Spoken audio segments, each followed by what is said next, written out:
La partida del Duncan. Ya se ha dicho que Helena tenía un alma fuerte y generosa, de lo que es prueba indiscutible lo que terminaba de hacer. Lord Glenarvan tenía razón al sentirse orgulloso de esta noble mujer, capaz de comprenderlo y seguirlo.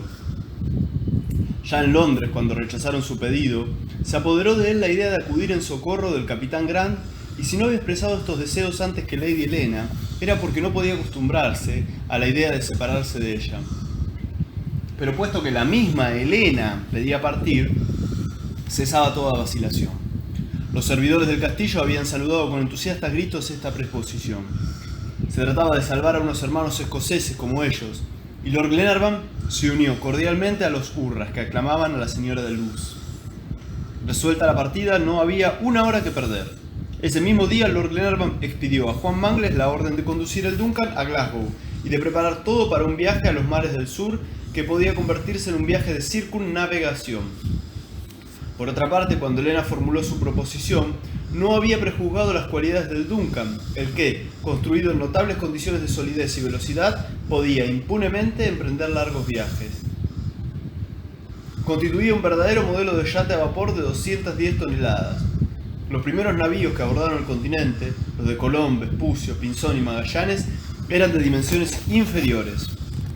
Una nota al pie, Colón realizó su último viaje con 4 navíos. El más grande, la carabela capitana que mandaba personalmente, era de 70 toneladas. La menor, solamente de 50. Eran verdaderos barcos de cabotaje. El Duncan tenía 2 palos, el trinquete, con su velacho, juanete y sobrejuanete, y el palo mayor, con gavia, ala de gavia y flecha. Tenía foque, petifoque y además trinquetilla y velas de stay. Su velamen era suficiente y podía favorecerse con el viento como un simple clipper, pero por sobre todo se podía contar con la potencia mecánica que constituía sus flancos. La máquina, de una fuerza efectiva de 600 caballos y construida según un nuevo sistema, poseía aparatos de calefacción que daban al vapor una tensión mayor que la común y que, estando a alta presión, ponían en movimiento a una hélice doble. El Duncan, a todo vapor, podía alcanzar una velocidad mayor que todas las obtenidas hasta entonces. En efecto, durante sus maniobras en el Golfo de la Clyde, había hecho hasta 17 millas por hora. Según el Patent Long. El Patent Long es un instrumento que consiste en un mecanismo de agujas que gira alrededor de un círculo graduado y sirve para indicar la velocidad de un buque. Así pues, tal cual estaba, podía partir y dar la vuelta al mundo.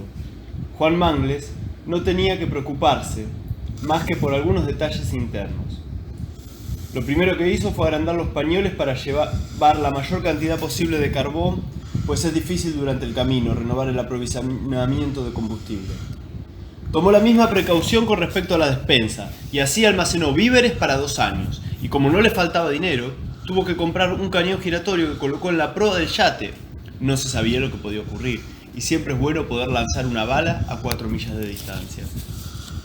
Juan Mangles, preciso es decirlo, era un hombre entendido en estas cosas.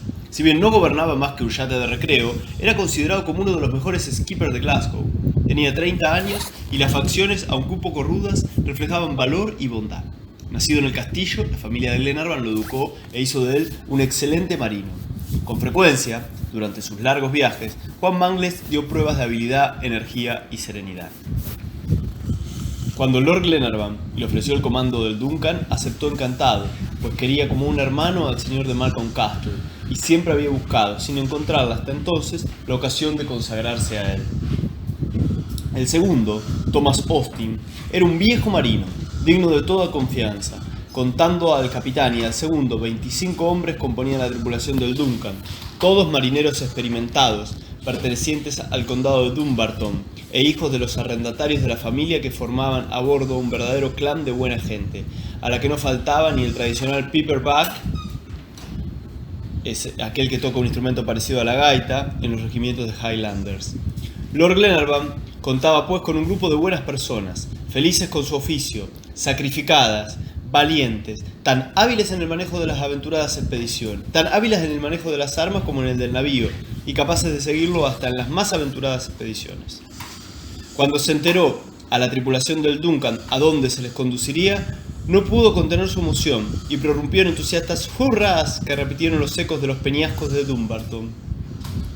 A pesar de la preocupación que significaba para él conducir el buque a Glasgow y su aprovisionamiento, Juan Mangles no se olvidó de arreglar convenientemente para un largo viaje los departamentos del Lord y Lady Glenarvan y de preparar los camarotes de los hijos del capitán Grant, pues Helena no había podido negar a María el permiso de seguirla a bordo del Duncan, y Roberto se habría escondido en la sentina del yate si no se le hubiese permitido ir. Aunque fuera de grumete como Nelson y Franklin, él se embarcaría en el Duncan, como para oponerse a semejante niño. Ni se intentó.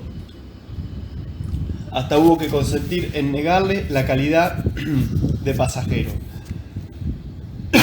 pues él quería ser útil como grumete, aprendiz o marinero. Se encargó a Juan Mangles que se le enseñara el oficio de marino. Bueno, dijo Roberto, y que no me ahorre los golpes de las disciplinas si no marcho derecho. Estate tranquilo, hijo mío, respondió Lord Glenarvan, sin añadir que el uso de las disciplinas estaba prohibido a bordo del Duncan, donde eran por otra parte completamente innecesarias. Para completar la nómina de pasajeros hay que mencionar al mayor McNabbs.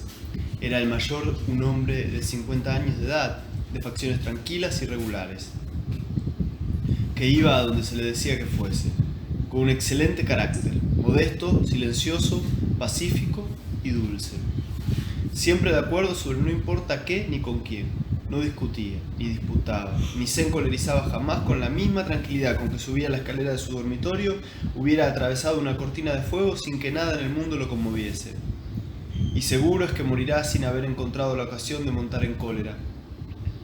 Este hombre poseía en grado supremo no solamente el valor vulgar en los campos de batalla, esa bravura física que se debe únicamente a la energía muscular, sino, lo que vale más aún, el valor moral, es decir, la firmeza de alma.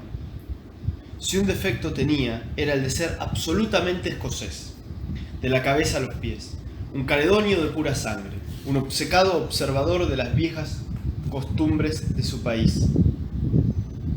Jamás quiso servir en Inglaterra, habiendo ganado su grado de mayor en el regimiento 42 de los Highland Black Watch, Guardia Negra, cuyas compañías estaban formadas únicamente por gentiles hombres escoceses. McNabbs, en su calidad de primo de los Glenarvan, residía en el castillo. En su condición de mayor, encontró muy natural embarcarse como pasajero en el Duncan. Tal era, pues, el personal del yate, llamado a realizar por imprevistas circunstancias uno de los viajes más sorprendentes de los tiempos modernos. Desde su llegada al Steamboat Quay de Glasgow, el Duncan había monopolizado la curiosidad pública. Una multitud considerable acudía todos los días a visitarlo. Todo el mundo se interesaba por él, y no hablaba más que de él, con gran disgusto de los otros capitanes del puerto, entre ellos el capitán Burton, que mandaba el Scotia, magnífico steamer amarrado cerca del Duncan y próximo a partir para Calcuta. Viendo sus dimensiones, el Scotia tenía derecho a considerar al Duncan como un simple fly boat, un barco mosca. Sin embargo, todo el interés se concentraba en el yate de Lord Glenarvan, interés que aumentaba día en día. Se aproximaba el momento de la partida. Juan Mangles se había mostrado hábil y expeditivo. Un mes después de sus maniobras en el Golfo de la Clyde, el Duncan, arrumado, aprovisionado y dispuesto, podía hacerse a la mar. Se fijó la partida para el 25 de agosto, lo que permitiría al yate arribar hacia el comienzo de la primavera a las latitudes australes. Desde que se conoció el proyecto de Lord Glenarvan, no cesó éste de recibir observaciones sobre las fatigas y peligros del viaje, pero él no las tuvo en cuenta, y se dispuso a abandonar Malcolm Castle. Por otra parte, muchos de los que lo censuraban no dejaban de admirarlo sinceramente. La opinión pública se declaró francamente a favor del Lord escocés, y todos los diarios, a excepción de los órganos del gobierno, censuraron con unanimidad la conducta del almirantazgo en este asunto. Lord Glenarvan fue insensible tanto a las críticas como a los elogios. Él cumplía su deber y poco le importaba lo demás. El 24 de agosto, Glenarvan, Helena, el mayor McNabbs, María y Roberto Grant, Mr. Olbinett, el steward del yate y su esposa, que pertenecían al servicio de la señora Glenarvan, abandonaron Malcolm Castle después de conmovedoras despedidas de los servidores y de la familia. Algunas horas más tarde se instalaban a bordo. La población de Glasgow acogió con simpatía y admiración a Helena, la joven y valiente mujer que renunciaba a los tranquilos placeres de una vida opulenta y acudía en socorro de unos náufragos. Los departamentos de Lord Glenarvan y su esposa ocupaban en la toldilla toda la popa del Duncan y constaban de 2 dormitorios, un salón y 2 salas de tocador.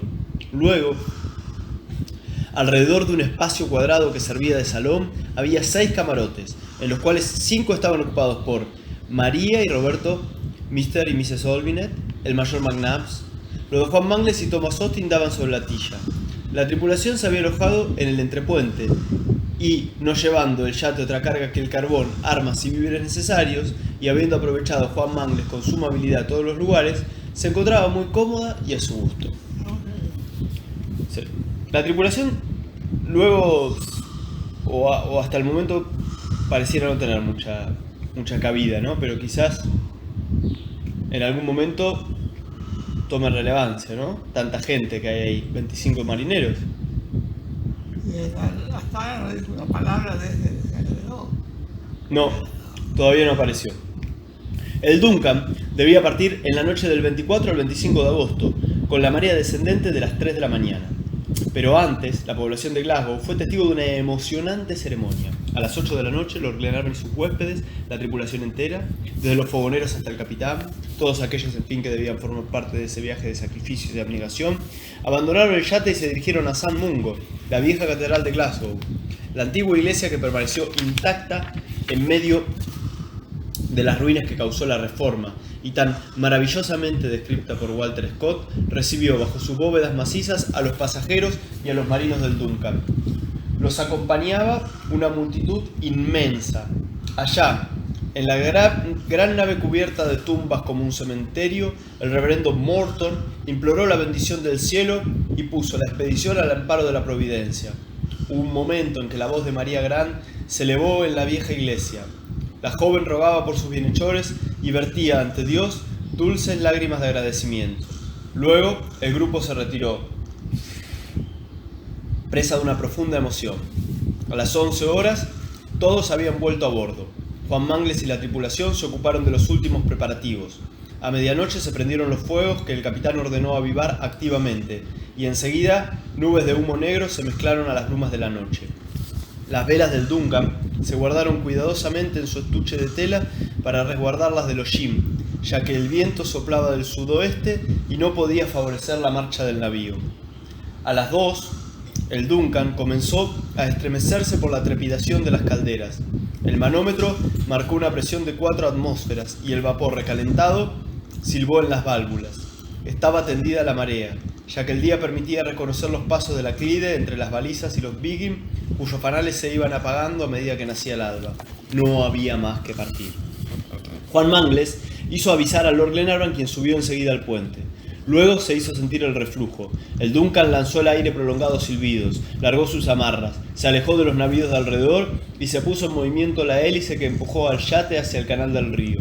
Juan, que conocía admirablemente los pasos de la Clyde, no tuvo necesidad del práctico. Nadie hubiera maniobrado mejor que él.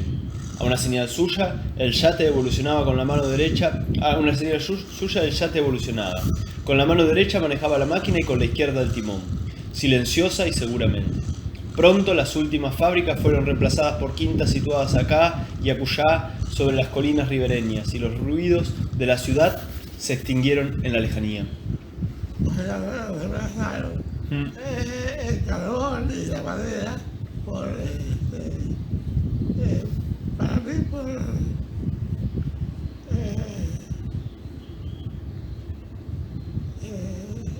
nafta.